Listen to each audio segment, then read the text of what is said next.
Hello and welcome to the Liverpool Way podcast. We're coming to you just a few minutes after the final whistle at Bournemouth, where the Reds have lost 1-0.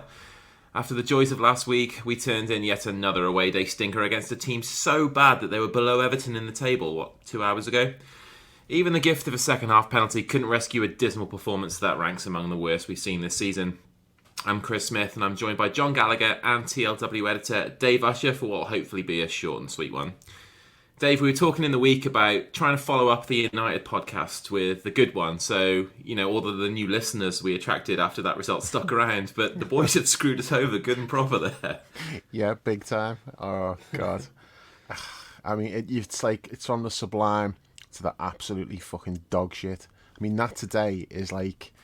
It was like the Forest game, wasn't it? But you can make some excuses for the Forest game because that comes in a period where, we're struggling, we're not doing well.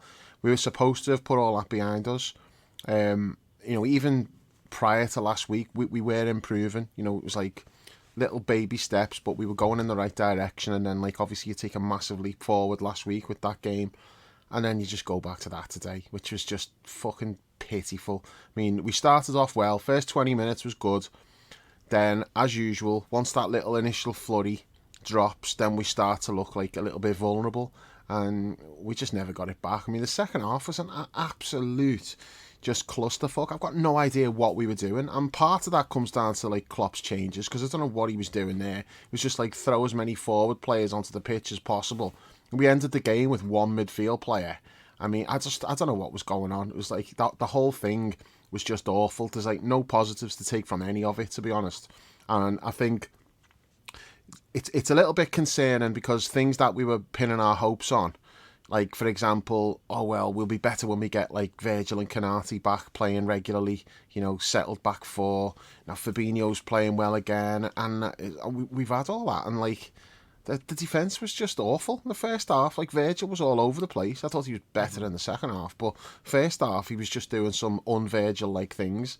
Canate looked like he was just could be a red card at any moment for a last-ditch foul or something. It just wasn't good all over the pitch. The forwards just not in the game at all.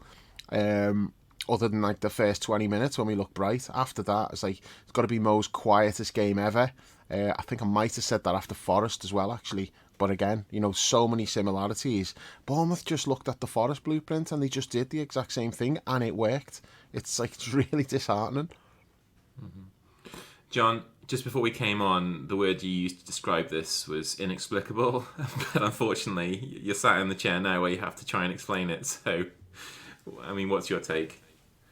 Yeah, I mean, the best way I can describe it was like a typical 90s Liverpool performance. We get good results at home against United, raise our game. The week after we'd shit the bed to someone inexplicable like you wouldn't expect us to do. I don't know, I just think Coventry or someone back in the day, they're always fighting relegation. And then we'd go to somewhere like that and lose the following week or something like that. But it's just arrogance and complacency that, I mean, there's just no excuses for it.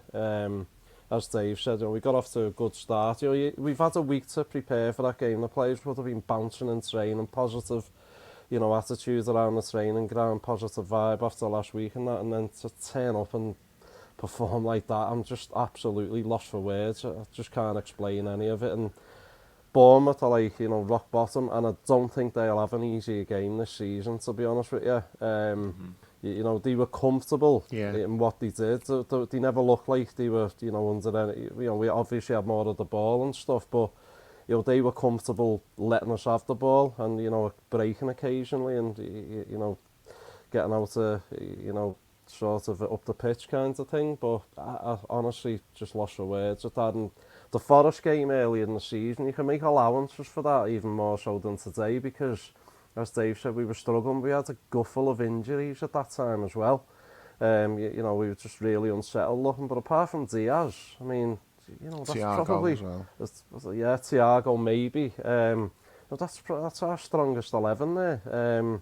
So it's just arrogance and complacency, and it's not something that I'd ever associate a Liverpool team under Klopp to have kinds of things. So it's really disheartening when a win would have put us right in the mix for top four. In fact, actually going into the top four. So I just don't know where it goes for me, Dave, do you think there's a case to be made that it was arrogancy and complacency that was our undoing today? Because there's been such a good feeling around the club all week. It's almost as if it's almost felt as if the previous 4 or 5 months hasn't happened. You've had all of the the looking forward to the Inside Anfield videos that the club released, like all of the smiling happy faces in training, and laughing at Man United again all week, Yeah. and then we go and turn up that. Like, is it more to do with the fact that it's like, as Jules would say, the trap game, early kickoff away from home against a struggling team when you just had a big result that suffered some not some humiliation. Well, yeah, they lost 9-0 on Anfield and a heartbreaker last week.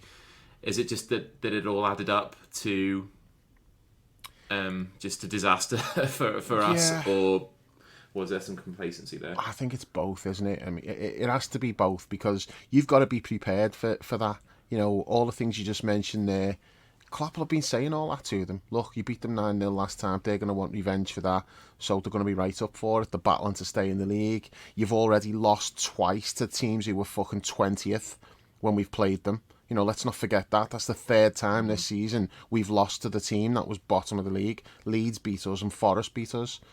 So it's completely not acceptable. Like, they've got to be prepared for all this. They know the risk. They've been there before in these situations and it's gone badly. So they know what to expect, and they've still gone out and just laid an egg like that. Now, maybe complacency, arrogance, I don't know. I don't know if it's that, or I just don't know if we just haven't got it anymore. Last week is like, it's the emotion, it's Anfield, it's like, it's a big rivalry game against Man United, and let's not forget that United just basically fucking gave up in the second half as well, made it easy for us. Now all of a sudden you come up against a team that's not giving up, that's making things difficult for you, stopping you doing the things you want to do, and we just had no response to it. I mean, we deserved to lose that game. We were not. I know we missed the penalty, but we were not unlucky. If we'd have got a draw out of that game, I'd be thinking Bournemouth have got every right to feel like, we've been hard done by there. We deserve to win that game, because Bournemouth carried out their game plan to perfection, and we didn't. So it was never going to be a game where like Bournemouth just batter us and we can't get the ball off them. That was never how that game was going to play out. It was always going to play out, yeah, well, we'll have the ball and let's see what we can do with it, because they're not going to be bothered about that. They're going to wait for their chances on the counter-attack, defend, frustrate us, hit us on the break, and they did all that, and they did it well. They could have had more than one goal. They were a threat. They did exactly what they wanted to do, and I don't think we did any of the things we wanted to do. Now, whether that's complacency, arrogance, I think there's an element to that in the sense, not that they went in there thinking, this is easy to say, we'll win this, no problem. I don't think that at all. I just don't think, the bigger games, and especially like playing at Anfield as well, I think that gives them that little extra what they need, like just the intensity. We've been talking about that all season, but when they haven't got that, we're just a really average side. When we're not playing at that high tempo intensity, we're just really average, and I don't think we've got it in us to just go and do that every week, and we saw that today. I mean, next away game, I'm not talking about Real Madrid, next league game, I think, is Man City. I guarantee we will not play like that against Man City. So what's the explanation? Is that complacency, or is it just you cannot be like massively up for every single game? We just haven't got that in us anymore, where we're up for every single game and we're at it every game, and it's just going to be like certain games where we are, and other games it's going to be like that today. And when it's like that today, you'll still have some games where you'll win the game, you're going to have some games where you draw, and there's going to be games where you get beat. It's just in the lap of the gods. When we go and play like that, anything can happen. We've beat Newcastle, but we were pretty shit after they went down to 10 men. Let's not forget that. That could have gone differently, but because of the result, you think, that's fine, we've just gone and won at Newcastle. Yeah, but it's not like that much different to some of these other away games. It just depends on the goals, doesn't it? Bournemouth got the goal at the right time, we didn't. And it looks awful, but it's kind of standard. It's our standard away performance, really, unfortunately. But that's just how it's been for most of the season. Yeah. John, I thought the start was pretty good. I thought that if the complacency did creep in, it felt like to me after like 15, 20 minutes, we were knocking it about well. It looked as if the goal might be coming. I think we had about like 6 or 7 corners in the first 15 minutes or something. And then I thought that there was an element of, Dave would say, can't sustain it. But I would look at that and say we kind of just got a bit comfortable, I think. I think we just assumed that this was going to be kind of like a routine away win. The goal was imminent. And then when it didn't come after about 25 minutes, Bournemouth slowly played their way into the game a little bit. We got a little bit ragged at the back, and all of a sudden we find ourselves 1-0 down. Yeah, I mean, that's been a theme of the season, hasn't it? In a lot of games, we'll start well in games, pen teams in a little bit. As you said, we had loads of corners early on, but when we don't score, it just tends to fizzle out into, nothing, generally. I mean, even the United game last week, it was fantastic as the second half was. First 15, 20 minutes, we were pressing, we were, on top generally. But they worked their way into that game, and, a couple of minutes, if that goes 0-0 at half-time, they lost that game within 5 minutes either side of half-time, pretty much. Mm-hmm. The goals all coming so close together. But that goal last week came out of nothing really, didn't it? I think United had a couple of really good chances just before that, and teams do play their way into games against us, whereas, the great Liverpool teams over the past 3, 4, 5 years, we've just penned them in and not let any team out and controlled everything, the way we wanted to control it, but it's not sustainable now. Whether it was just us being comfortable today, I wouldn't have said that last week, but today, it's definitely a point to be made about that, where, you did feel like a goal was going to come early on, but as you say, when it didn't, it's like, Bournemouth gain a bit of confidence, play their way into the game, start playing the ball through midfield a bit more, and eventually deserved the goal that they got, and, we just had absolutely no answer to it then. It was just rudderless. It was just I can't even describe what we were trying to do from minute 25, minute 30 onwards for the last 60 minutes. It was even the subs didn't have much impact. I mean, we had 4 forwards on the pitch, as Dave said, and it's 5 in the end. 5 in the end, yeah, with Carvalho coming on, and I don't know where he was meant to be playing, but as Paul said in the WhatsApp, it's that's desperation if anything is, because where's he been the past right. 3 or 4 months, is it now, or whatever it's been since he's played? Yeah. So, is it? Yeah, it's got to be about City that. away in the cup, wasn't it? Yeah, so that before Christmas, yeah. So, I just even think, Jürgen have run out of ideas at the end, and it was an absolute shit sandwich of a performance. Mm-hmm. I want to kind of pick up on John's last point, Dave, because that really was a weird time to reintroduce Carvalho after us not seeing him since Christmas, and what's the thinking behind that? You think you haven't played for months, go on and do something for us in an undefined position with 5 minutes. It was basically just a waste of the 30 seconds it took to make the substitution. Yeah. Did you see the way Klopp was talking to him before he went on? Yeah. It almost looked like he was saying, look, that, just go out there, see what you can do. You can't possibly be worse than any of these. Just go and see what happens. Because it wasn't a serious chat that he was having with him. It just looked like he was just kind of saying, well, go on, just see if you can do something. Like Rudy, the film Rudy, where he gets to go on and go in for the last play. I don't know what that is. You not seen Rudy with no. Sean Austin from The Goonies and Lord of the Rings? No, I haven't seen it.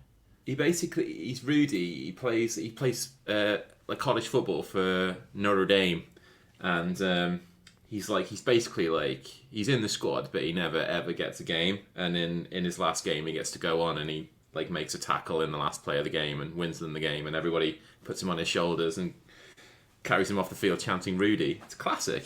John, have you seen Rudy? I can't say I've, Chris. Sorry, no. I'll have a look out for it, though. So Let's go and watch Rudy. It's basically like when Adrian won us the Super Cup. Oh, sorry, boys. Sorry to interrupt. Everton are winning. Tottenham are winning. Minute 1, Dwight McNeil and Richarlison. No fucking way. Goal disallowed Richarlison, actually, but Dwight McNeil for Everton. The football gods are just fucking taunting me there. 2 players who have ripped on more than pretty much anyone over the last few years, and after today, fucking hell. Jesus. First minute, Christ. God, totally lost where we were. Oh yeah, the substitutions. Sorry. Well, on the subject of Dwight McNeil, though, I saw NBC Sports did this thing where they interviewed a bunch of Premier League players for International Women's Day, and it was talk about a woman that's inspired you.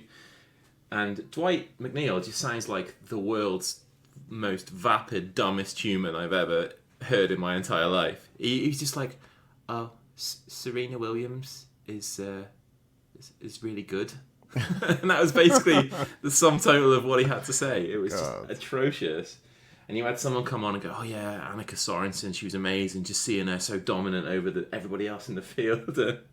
It was like almost as if it was an effort for Dwight McNeil to like name a female sportswoman. Yeah. Anyway, the substitutions. Yeah. The Carvalho one, it didn't really bother me too much because it had gone at that point. You know, we were never going to score. You could just tell. But yeah, the other changes, I mean, Darwin didn't have a great game at all. You can't really argue massively about him going off. But I don't know. I just don't think it helped. I don't think that change helped. It wasn't really a game for Bobby. I mean, you could say maybe it was a game for Bobby because you wanted someone coming deep in the space and all that. But yeah, how did that work out for us?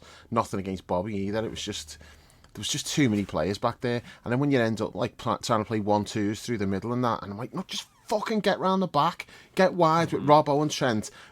Work your angles and that, and to get them in behind and then put some crosses in. The only time we looked threatening in the game in the second half is when Hendo and Milner put that little move together. Hendo crosses, Jota back post header, we get a penalty, and then everything else was just through the middle. I'm like, what the fuck are you doing?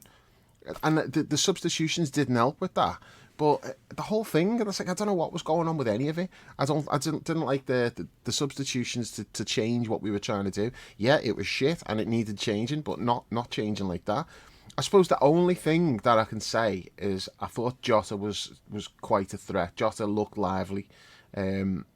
That made a difference to some extent, him coming on the left, because Darwin wasn't really doing a great deal. But when you end up with too many strikers on like that, it doesn't work. It hardly ever works. And I know Gakpo's playing deeper. There was a spell in that second half for about 20 minutes, and I literally did not see Mo on the pitch. And the ball was over on the right-hand side. And I said to me dad, I was like, where's Mo? And like we had 5 players over on that side of the pitch, and he wasn't one of them. And then the camera pans out, and he's centre forward. I'm like, what are we doing here? What putting Mo centre forward in a game where there's absolutely no space through the middle whatsoever? And I'm sure we did that against Forest as well, didn't we? I seem to remember him like being through the middle against Forest and like just not getting a touch of the ball. Like, what are we doing? You've got to get the ball to his feet and try to get him into some sort of space to do something.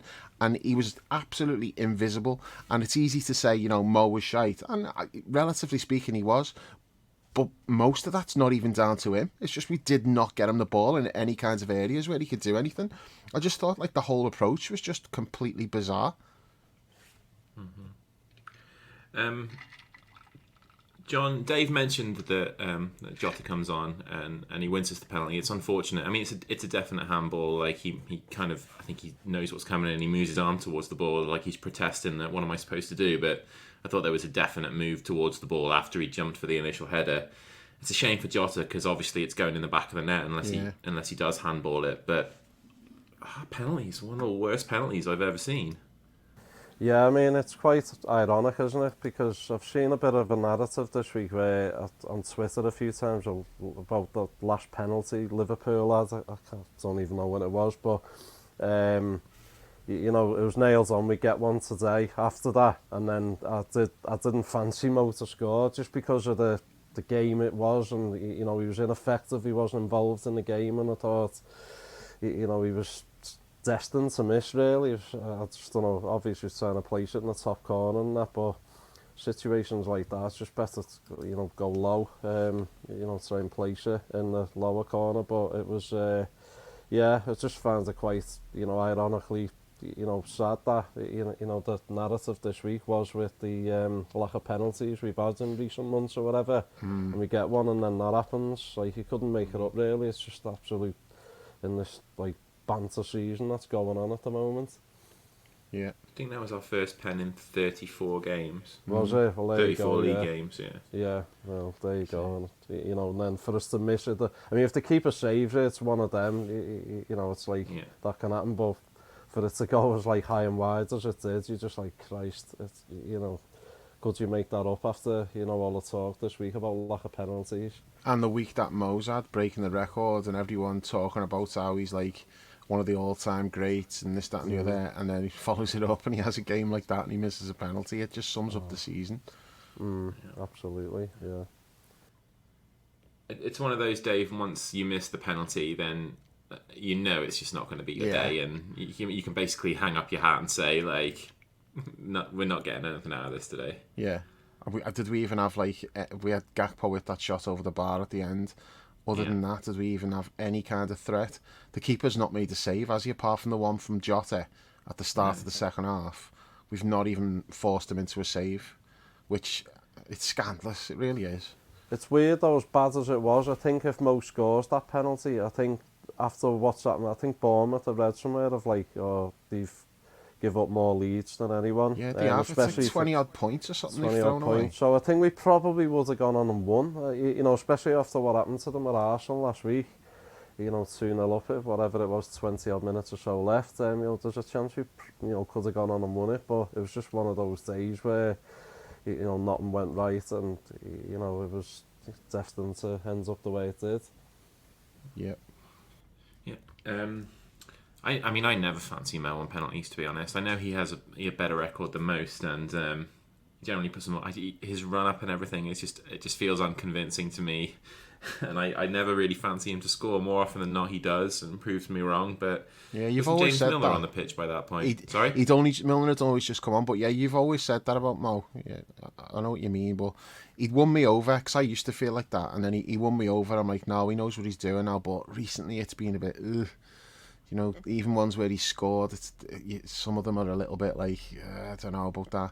But that one there today, Milner's on, but there was I don't know if you've seen it or not, but like there's a thing on LFC TV this week with Mo and Stevie, and I've seen clips. One of the things like that they're talking about is penalties, because like Stevie says to him like about Milner being the penalty taker, and like he said how did that change where now you're taking them, and he was just talking about like the way that was. It was, and a lot of it was to do with there was a game, I think he said it was Huddersfield, and we got a penalty and we were a couple of goals up or more, I don't know. So basically, like, we were well in control of the game, and Mo was going for the golden boot, and he just grabbed the ball, and like Milner comes over, and like Mo says to him, "No, I need this. I need the goal for like the golden boot." So Milner let him take it, and then Milner said to him like after that, he's like, "Look, you're on penalties now. I'm okay with you taking them." So even if Milner's on the pitch, Mo is still the penalty taker. But Milner had only just come on. He'd been on like about a minute, hadn't he? And he was involved in the move that won the penalty. But I think he'd only touched the ball once, and it's like, even if like Milner was the penalty taker, Mo might have still got it anyway, just because of how soon it was. But I mean, for me, if James Milner's on the pitch, James Milner should be taking the penalty. Yeah. It's like one of the most reliable penalty takers of all time. It's like, it's silly that I know what you're saying about him being the striker, being on the field, needing the goals, hungry for the goals, but scoring open play. Yeah, exactly. Give a fuck about like you're looking for free goals, aren't you? On the ball. You're just looking for freebies. No, you fucking work for your goals. You score from open play, and if Milner's not on the pitch and you're the penalty taker, that's fine. But yeah, I think if Milner's playing, he should be the penalty taker. But I also understand like the other side of it, where Milner doesn't play that often. So maybe you want somebody who's in a groove, like taking regular penalties, like especially because we're hardly getting any. If Milner takes that one today, it might be like another 6 months before we get a pen, and Mo's on the pitch then, and he's got to take it. And it's like, when was your last pen, Mo? Yeah, 2 years ago. So, it's there is like that side of it as well. But yeah, I didn't fancy him today at all. I didn't expect him to do that. I thought what was going to happen was he was going to smash it up the middle, and the keeper was going to save it with his foot. But no, it was dreadful penalty. But it summed up his day, and it summed up our day. John, on that note, where do you think this result leaves us? It's so difficult to get a real handle on where we're at. It seems to change week to week or every couple of weeks. Like, we generally have this feeling that we're back in the groove now and things are going to be a little bit more normal, and then we just go and trip over our own feet again, and it looks like this is as bad as anything we've seen this season. I think we'd all probably agree with that. Um, where does this leave us now in terms of achieving our one last aim for this season? I have no idea, Chris. I wish I could answer that, but I think there'll be another couple of games like this before the season ends, would be my guess, especially away. I can't remember who we've got to play away still. Doesn't really matter though, does it? We're No, capable of losing to anyone. This is it, yeah. So I think there'll be another. It's difficult because you look at the rivals, for top four, and it's like they've got as many flaws as what we have. So it's like Tottenham have lost 9 games. well, this is it. We've lost 8 now, haven't we, ourselves? I think 7 away, yeah. So it's it's one of those situations where it's going to be an absolute turtle race to the finish by the looks of it, yeah. No one's showing any like proper consistency. There'll probably be a spell where Tottenham string 3 or 4 wins together. And it's one of those, you're still looking over your shoulder like Brighton. Brighton are like the form team, aren't they? They're playing with confidence. So, I can't even rule them out as such. I think they've got games in hand, and that's just they've got 3 games in hand and they're 4 points behind us. This is it, yeah. So I mean, if we didn't get it, I mean, I'd be happy for Brighton to get it. What they've achieved this season, really good team, and that. Love to see them in the Champions League if we didn't make it, but I think it is just going to be one of those week by week situations. Not to get giddy after a win. But as you say, defeats like that becoming far too normal at the moment. So I honestly don't know. I just don't know where it leaves us from week to week. That's what this is, though, John. This is what a battle for fourth is like. Yeah. We've forgotten that because we've been in the situation where like you cannot drop any points. You've got to win every game, because at any time like you drop any points, it's like the end of the world, because you've got no wiggle room. When you're going for fourth, that's not what that is. It's not like that at all. This is normal. When you're in a fight for fourth, games like that today, all the teams who go for fourth have all got that in them to do that. Spurs, whereas Arsenal in the past, this is like a Spurs and Arsenal result, isn't it? That's what it is, yeah, and that's what fourth place. That's what like a top 4 battle. That's what this is. Flawed teams who they'll win more than they lose, but like they're quite capable of just throwing in absolute stinkers out of nowhere. And yeah, so that's. I mean, I'm surprised and I'm not surprised by today, because how many of us after that game last week, one like the first things that comes into your head is bet we fucking lose to Bournemouth. It's like. Yeah, and especially what makes it like even more of that is like we beat them 9-0 at Anfield. In fact, I reckon if you go back to when we beat them 9-0, I reckon there'll have been some of us saying that reverse fixture's going to be fucking tricky. We'll probably lose, because it's amazing how often like stuff like that happens when a team gets absolutely hammered and then they go and win like the return game. So there was all things pointing to how dangerous this was today, and we just didn't heed the warning signs.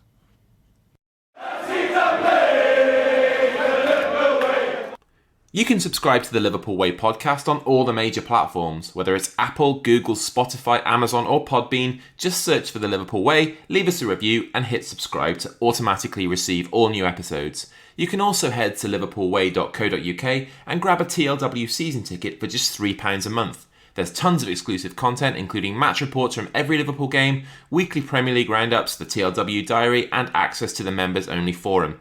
Lastly, you can follow us on social media at The Liverpool Way on Twitter and at The Liverpool Way TLW on Instagram and Facebook.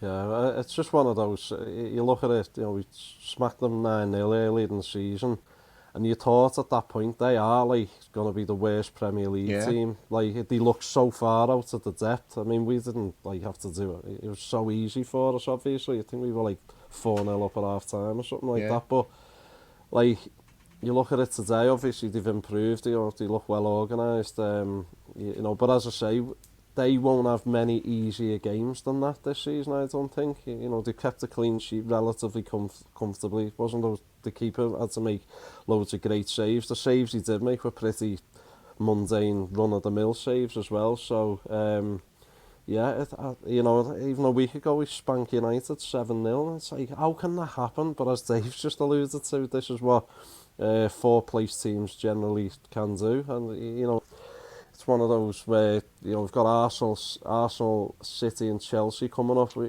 we've got to get like a couple of wins out of them games, you'd think, or we could be well out of the equation, especially if Tottenham win today. It could be, I don't know who they've got in the coming games as well, but we could be like a number of points behind. But as you say, the only thing you can hang your hat on is Tottenham are as flawed as what we are at the moment, if not more so. I know they're above us, but there just seems to be a lot of chaos in that club at the moment with the whatever's going on with Conte and stuff. Yeah. Tottenham have got Forest today, and then Southampton away, Everton away, Brighton at home. Jeez. They'll lose at Everton. Yeah. They'll get completely diced. It'll be like 1-0 from a set piece. Well, they're winning now anyway. Apparently, Kane's just scored anyway. Hooray! Oh man! I mean, speaking of the battle for fourth place and those teams and the way we've looked at Arsenal in the past, and sort of what we've been doing for this last week, Dave, to use your term, smelling ourselves. We've been smelling ourselves all week. Oh, we have. Definitely. But then, how can you not smell yourself? Like, it's not so much smelling yourself as in saying, "Oh, we're amazing. We're going to win every game for the rest of the season." It was more just enjoying like the moments. I mean, it's the biggest ever win over Man United. So we're smelling that. I don't think we're smelling ourselves. I think we were smelling that game. Because a lot of people would said, watch us go and fucking lose at Bournemouth now or something. Because this is what happens when teams are at the level that we're at right now. There's no consistency. The reason why you are where you are, you're capable of beating Man United 7-0, but you can lose 3 times to 3 different teams who were at the bottom of the league at that moment. That's what it is. That's what, teams who are chasing 4th spot, that's what they are. Inconsistent, capable of losing to anybody, but you've still got those games where you turn it on and you look great. You just don't do it consistently enough, and that's what's been a massive problem all season. It's not been the only problem all season, because I don't think we've had anywhere near enough games where we've looked really good. It's mostly just been shit. We've had a few good games, and mostly just shit games where the result can just go anyway. And that's who we are right now. But the thing that's concerning me about that today really is that we haven't got the excuses that we had earlier in the season. There is absolutely no excuse for that today. We've had a really strong lineup, the same team other than one change, which I would have made that change as well. Apparently Hendo was ill, but even if he hadn't been ill, I would have still left him out because we've got Real Madrid away in a week. So other than that, it was 10 players who started last week. There's no excuses anymore. We can't say, "Oh, we're missing this player, we're missing that." Mm-hmm. It's confidence, it's all of the things that were affecting us throughout the season. You can dismiss all of them now. They shouldn't be a factor, and yet we've still gone out and played like that. And I don't know, the worrying thing is well, how do you fix that? You've got a team that can play like it played last week, and then more or less the same team has gone out and played like that. And it's well, yeah, okay, you sign a couple of midfielders in the summer, but it wasn't like that today. You can't just put that down to say, "Oh yeah, that's the midfield." It isn't. The midfield wasn't good by any means, but neither was anybody else. And I've been saying it all season. The midfield's a bit of a red herring, and it's letting other people off the hook. I mean, the forwards today, it's they look like that last week, and everyone's saying, "Oh, look, it's the new front three. It's clicked, and this is the future." And then you've got to back it up, though, lads. You were great last week, but you've got to back it up today, and they didn't. And yeah, it's going to take time. It is it's a new forward line and that. But when you see that today, it's it is really disheartening, because you're just expecting more from them. And you can to some extent, Darwin and Cody, they're new. They're still trying to get fully comfortable with what we're doing and that. And then you've got Mo just like that today, and it's the whole forward line not good enough. Midfield don't really know. I thought Harvey was all right, and he got subbed at half time. I'm well, I understand you wanting to maybe change it and get an extra forward on, but I thought Harvey going off, I don't think that was the right move. Thought he looked quite bright. Bajcetic didn't have a great game today. Still had a few little flashes where he looked really good. Fabinho's passing was fucking terrible today. Not so much like, it wasn't like Fabinho reverted back to being like shite and slow and everything. It wasn't that. It's just his passing just wasn't good. And That one where he inexplicably booted it out of play. Yeah. What the fuck was that? What was going on there? even before that, it was annoying me because a lot of the passes he was playing were just like 2-3 yards behind everybody, and they were having to stop and go back for it, and just little things like that. You play that pass 2 yards in front of them, and they're moving forward, and it gives you that split second, where they're maybe not quite set and where they want to be. And as soon as you play a pass behind someone, it's only like a second or two, but that's all it takes for a team to just get back into the shape. So it just wasn't sharp at all. It was like very flat all over the pitch. And that's worrying because we've had a full week to prepare for it. We've got like no real significant injuries. We haven't had to chop and change. And you go out and like, that's what we serve up. It is. It's like, it's frustrating because I don't know like what the solution is to that. It's like, it's easy when, like when you get battered and you go, oh, well, that's because we didn't have Van Dijk playing and Fabinho was shit. So if you go and replace Fabinho and like you fix the midfield, then we'll be all right. Well, that today wasn't really one of those games. Today's one of them where you're like, well, where do you even begin to fix that? Because it's everything. That's it. I mean, if you want to look at bringing in individual players, our worst performances this season haven't necessarily been like because one person had a bad game. It's like the entire team malfunctions all at once, and when we look good, the entire team looks good as well. Yeah. So it's difficult to square that circle, if you will. But yeah. Oh, God, should we just fucking talk about Rocky 4 or something? Yeah, we need to get that Rocky 4 podcast going, Chris. Yeah. No, we should do a podcast for. No, each Rocky individually, just like have a podcast from Rocky 1 all the way through. But maybe skip Rocky 5 though, give that a wide berth, I think. Today was Rocky 5. Today was Rocky 5, yeah. Yeah, we were definitely Tommy Gunn today. We were definitely Tommy Gunn, arrogant, some obnoxious performance, yeah. Yeah. Yeah. So, should we have a look ahead to Wednesday night then? Yeah, that'll be fun. You were sort of borderline acting as if you're telling me there's a chance. I know, and after Sunday, it's easy for me now to just like completely have me balloon popped by that today. But if anything, that probably us being shit today, it probably makes it more likely that we'll play well. I think so. Yeah. For sure. I think, like... lull them into a false sense of security as well. Real Madrid watching that going, let's just field the kids. This is going to be easy. And all of a sudden, it's like Darwin's like banged in a hat-trick and he's like, I fooled you. I see I played shit at the weekend and now look. And we get a penalty and Mo just casually just rolls it in. He's like, yeah, you see, I fucking missed that one deliberately. All just to keep Everton in the bottom three. It was fucking worth it. Oh man, you're going to be so crushed, Dave, when Everton stay up. I kind of feel bad for you. The hope that you have, it's just not going to happen. I don't want to yuck your yum, as they say over here, but I think you just need to accept that it's just never going to happen. No, I still think it's going to happen. I've said it from the start of the season. I'm still saying it now. At the moment, I'll say no. But I know they're winning now, but the way I look at it, Dycher's been in charge 7 games. If they win today, that's 10 points from 7 games. I think he's got, and if he keeps that ratio up the rest of the season, they're going to stay up. That's what he does. So I'm not particularly confident at the moment that they'll go, unfortunately. But we've still got to play Southampton away. That's the last game. Okay, so away, yeah. Southampton will be getting the 3 points there. Especially if they're in 20th place. That's a game we should be playing the kids, if you're on about Madrid playing the kids. No, the kids might actually win. Fuck that. That's true, yeah. Yeah. Who else have we got to play down there? We've got to play Leeds again. Leeds away, and West Ham. We've got to go to so Leeds. We've got to and play West Ham. Leeds away and West Ham away, yeah. So these are all away games. And you've seen how bad we are away, so good chance that we'll be doing our bit. No way we'll win on all 3 of them games. Absolutely no way. Might win 1, but definitely not all 3. I think we've got to go to Leicester as well, haven't we? Yes, yeah, we have, yeah. All right.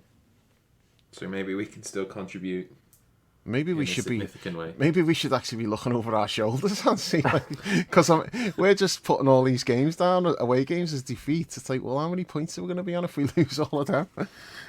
No, so We got 42. We're okay. okay, so we're fine then. Yeah. Yeah, definitely. I mean, let's just look at basically just look at the Anfield fixtures and count the points from them, and basically just go on the assumption that the away games aren't going to yield anything more than the odd point here and there. And It'll probably be 18 points at Anfield. Well, we need to get to about 66, 67, and I reckon we've got a really good chance of fourth if we do that. So we're on 70 would 42, definitely do it. 25 points from what, 12 games then? yeah, Is that? Yeah, so that's like, win all your home games and maybe 2 or 3 of the away games left. That should do it, really, shouldn't it? But winning 2 or 3 away games is proven to be quite difficult. What have we won this season away? 2 or 3 games out of 14 or something? 13 games, is it? Yeah, it's got to be Lost something 7, like that. so yeah, it's all this home and away form. It's how can it be so different? But that kind of goes back to what I was saying before about like being able to sustain your intensity and that. It's easier to do it with when you're at home and you've got the crowd behind you, and away from home we just seem to have these massive lulls in games.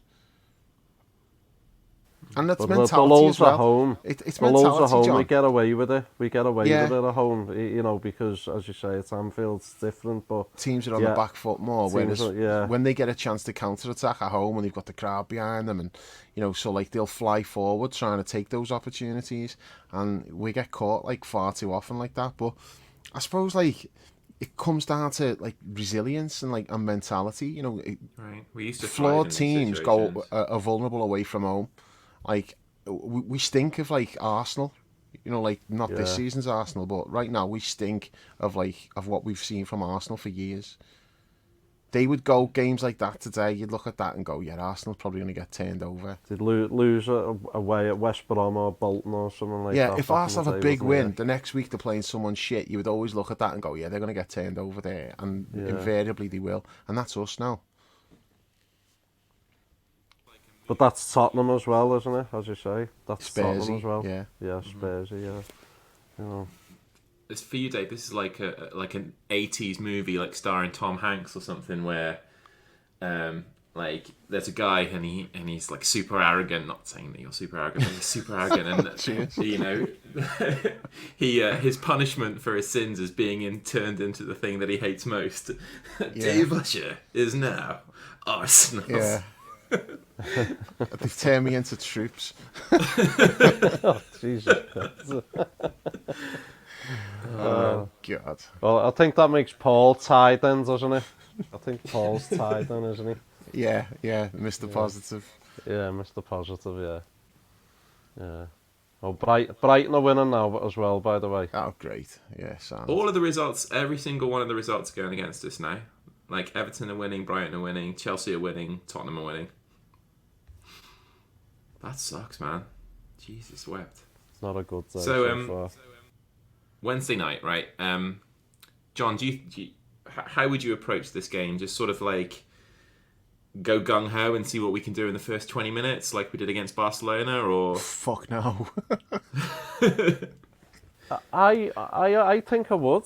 Yeah, I think it's a free swing. We're not expected to get any. If we did, if somehow we pulled off the impossible, it overtakes that Barcelona game. It's the greatest Champions League comeback ever, even eclipsing the Barcelona game. But I just think, just go for it, and if we concede 2 or 3 goals, so be it. It's Not gung ho though.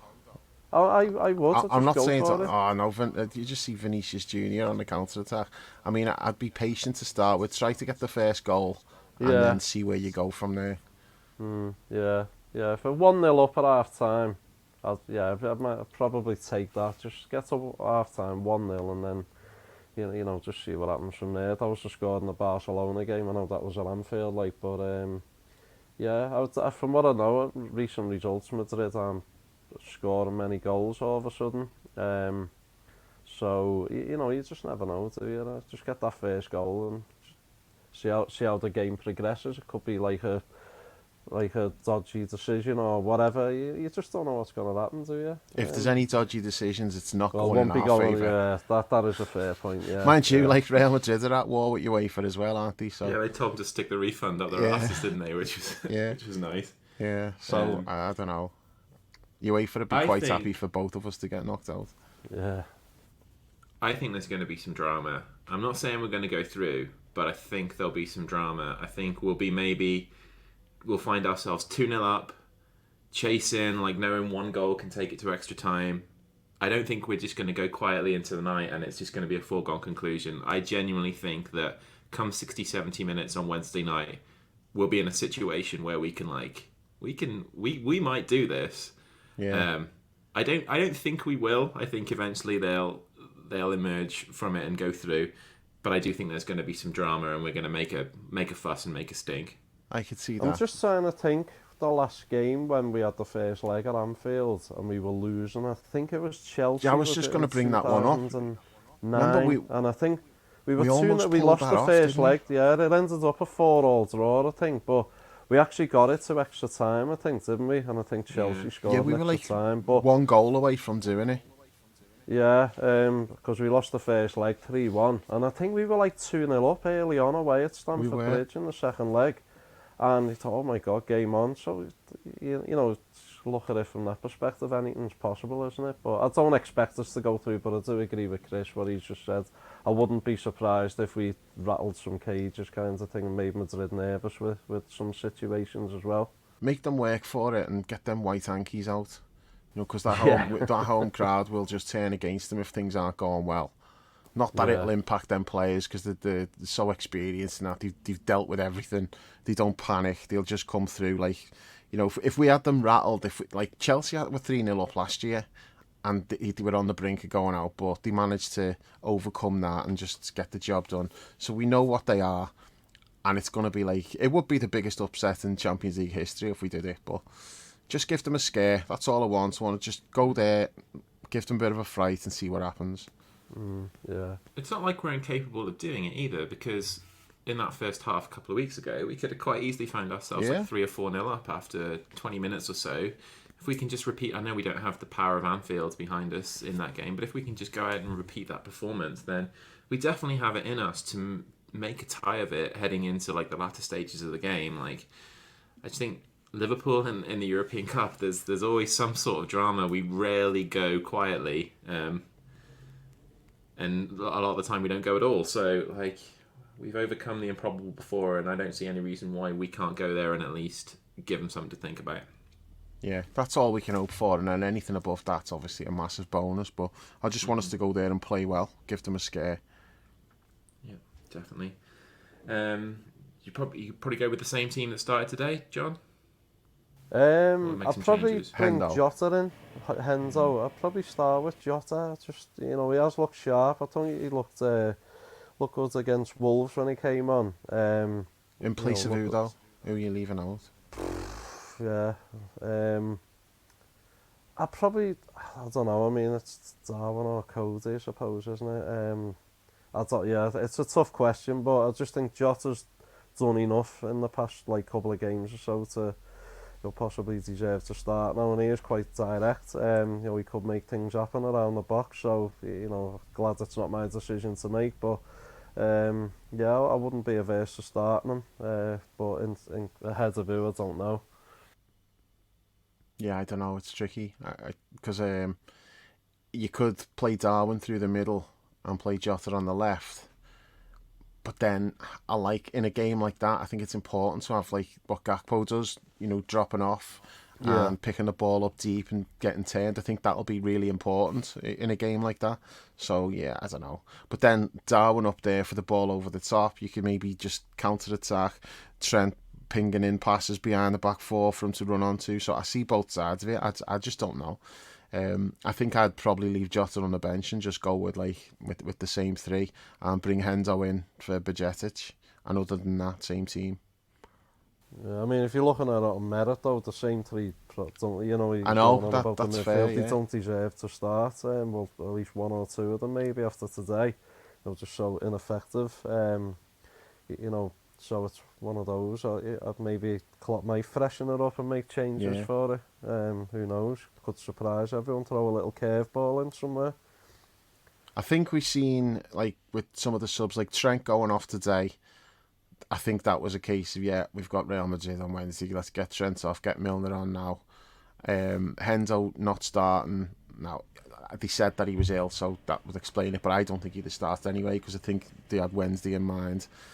Maybe Darwin coming off. Maybe it was to keep him fresh. Maybe because you could have took any of them off, and he's took Darwin off. Maybe it was a case of he's had a few injuries lately, little minor things, missed training. Let's just protect him, get him off, so he's ready to just fly at Real Madrid on Wednesday. I don't know. Could have been part of the thinking. Like, I think like today was more important than the Madrid game, so it's it's catch-22, isn't it? I mean, today. Yeah, but like, the way the game was going, you could see like, well, it's not happening for Darwin. He's not really doing anything. Neither are any of the others. But it's like, just get him off. Let's make the changes. Get him off, and we go again on Wednesday. It is more important today. I agree with that, but I think like that's why he's gone with the starting 11 that he's gone with. But when it comes to making the changes, I do think like there was one eye on Wednesday. All of this talk about which strikers we're going to pick on Wednesday night, and you know who we could really do with on Wednesday night? Diaz. Nope. Well, yeah, but nope. Divock Origi. Oh yeah, Divock Origi. This is such an Origi game. Yeah. It's a Genie Wijnaldum game as well. He was always incredible in like the massive games. Miss them both. Who's our big game players now, really? Mo's Hendo. delivered in big games, I suppose, but players who step up, and it's like they give you the best performances in like the best games. Hendo's probably a decent shout. He's usually good in like derby games and Man United. Yeah, Robbo. Yeah, Robbo's a good one as well. We need all of them absolutely flying on Wednesday. Right. You gonna be bold enough to offer a prediction? Win the game and get knocked out. John? Yeah, I wouldn't be surprised if it was like a 3-2.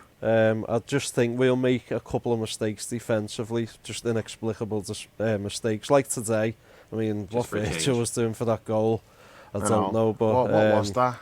I know, yeah, it's honestly no idea what he was trying to do.